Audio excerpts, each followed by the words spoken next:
Hey everybody, this is Alex Goff with Goff Rugby Report. I am with David Ainuu, who is high school All-American, USA Under-19s, USA Under-20s, hoping to be an Eagle, hopefully. And we're here in very cold Olympia, Washington, where David is going to high school and training for the next assembly. So David, first of all, tell me about what you're working for next. Right now I'm just preparing for the Under-19s team that leaves Tuesday. I'm getting all my fitness, try to get that as much as possible, and just trying to get stronger. So when we play the Canadian side, I'm prepared. Hopefully get a starting spot. Hopefully, but good. So this is USA Under-19s, kind of a new thing that used to be an old thing, but a new thing. Under-19s playing Canada. Again, nothing for granted. I would think most people would think that you're one of the top players in that type 5, but you're taking nothing for granted. No, coaches always tell me like, "Oh, David, we're looking at you," but just humble. I just thank them and everything. But it's glad that people are looking at me as a top prospect. All right, excellent. Now, so your winter break is not really much of a break from maybe schoolwork, but you got a lot of work to do, right? A lot of work, not only fitness, working out and preparing for rugby, but getting in the groove of training and stuff. Aside from school, that's my main priority. Okay, so we've got the U19s. You're then looking ahead to U20s, trying to make that team for the qualifiers against Canada. Is that the way it's working for you? Or are you looking at high school All-Americans? Right now, since I'm only 17, I won't be able to qualify for the Under-20s until 2018. But right now, the next thing that's ahead of me is high school All-Americans, Tour to Europe, Vegas Sevens, on that squad too. But that's what's coming up. Gotta work at your speed then. Just a little bit. But probably the guy who talks. People probably bring this up a lot. They bring up TT Lamasatelli, who's on your doorstep because he's only like 170 miles away from here. Right. But what a Washington kid, played sevens, for the Washington Loggers, high school All-Americans, capped at 19, 18, capped as a teenager. Right. Do people talk about that? Do you want to put that out of your mind? What do you think about that comparison? Being compared with Titi is a great honor, actually. I really like it.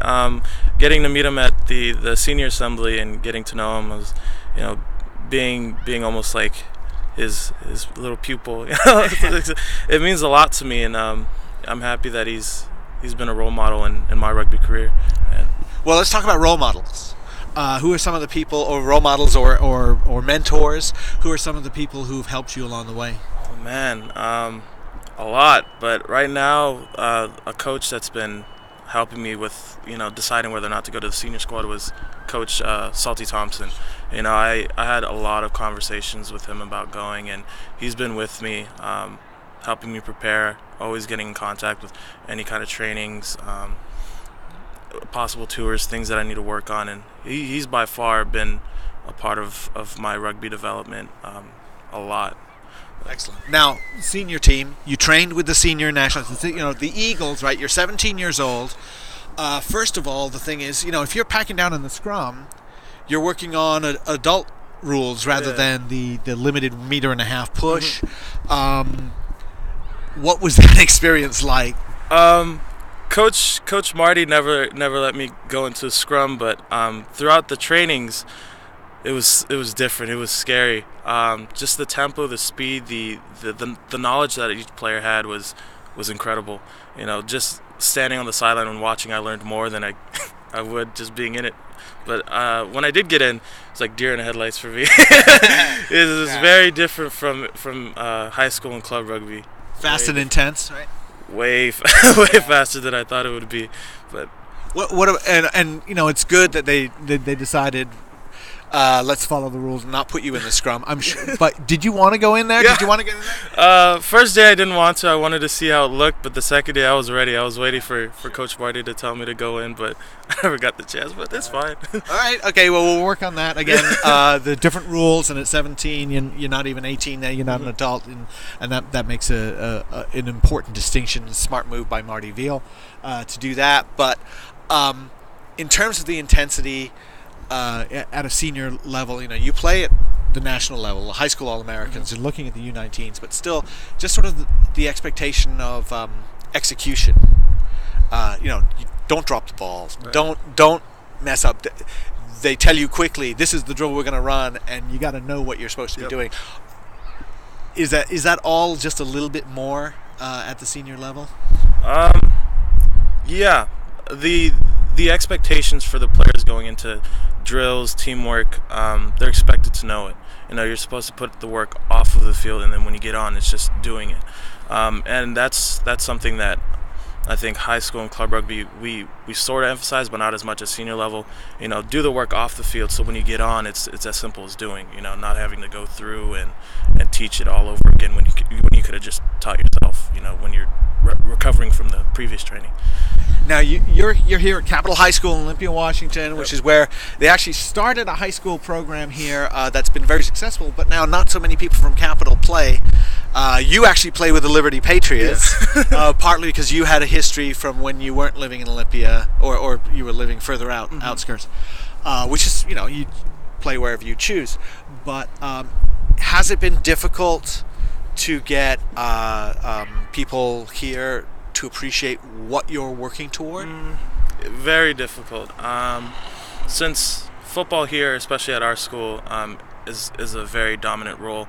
Everyone kind of pushes rugby aside, and they always have the stereotypical look at it, like, oh, it's very dangerous, I don't want to play it. But they don't give it a shot. And here, it's no one wants to give it a shot, and just the local teams aren't very local to Capitol. They have to travel to Lacey or over to that side. So it's a lot of the traveling that a lot of the future players kind of move away from.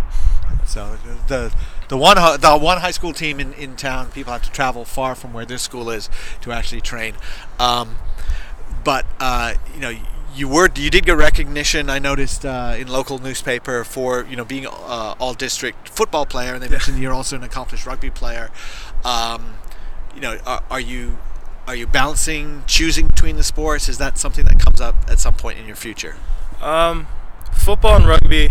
At first, starting rugby before football, I wanted to push towards my football career, and that was predominant in my life. But once rugby became bigger with the high school Americans, I pushed football aside, and I went full force into rugby. So if football comes along again down the road, I might pursue it. But right now, it's rugby all the way. It's rugby all the way. Last question. You were up in British Columbia touring. What was that experience like for you to get out? Also sort of show off the Northwest to some of your teammates, but also everybody played so well. Eagle Impact and high school All-Americans, everybody was just performing extremely well. What was that like? It was great. Being on the under-16s era team for the first time, that was a stepping stone for era. And then coming in as high school All-Americans and seeing that era 16s, era 17s, and then high school All-Americans were doing so good, it opened a lot of eyes. Rugby in America is developing, and we're putting the proof on the field, and just being able to witness the under 16s blowing out BC, 17s blowing out BC, and us just both games. It was amazing. So I'm happy where grade level rugby is going in the U.S., and I hope it increases and it betters as time continues. All right, terrific. I'm Alex Goff. This is David Ainuu. Remember this guy. Hopefully remember me, but remember this guy. And we'll see you later.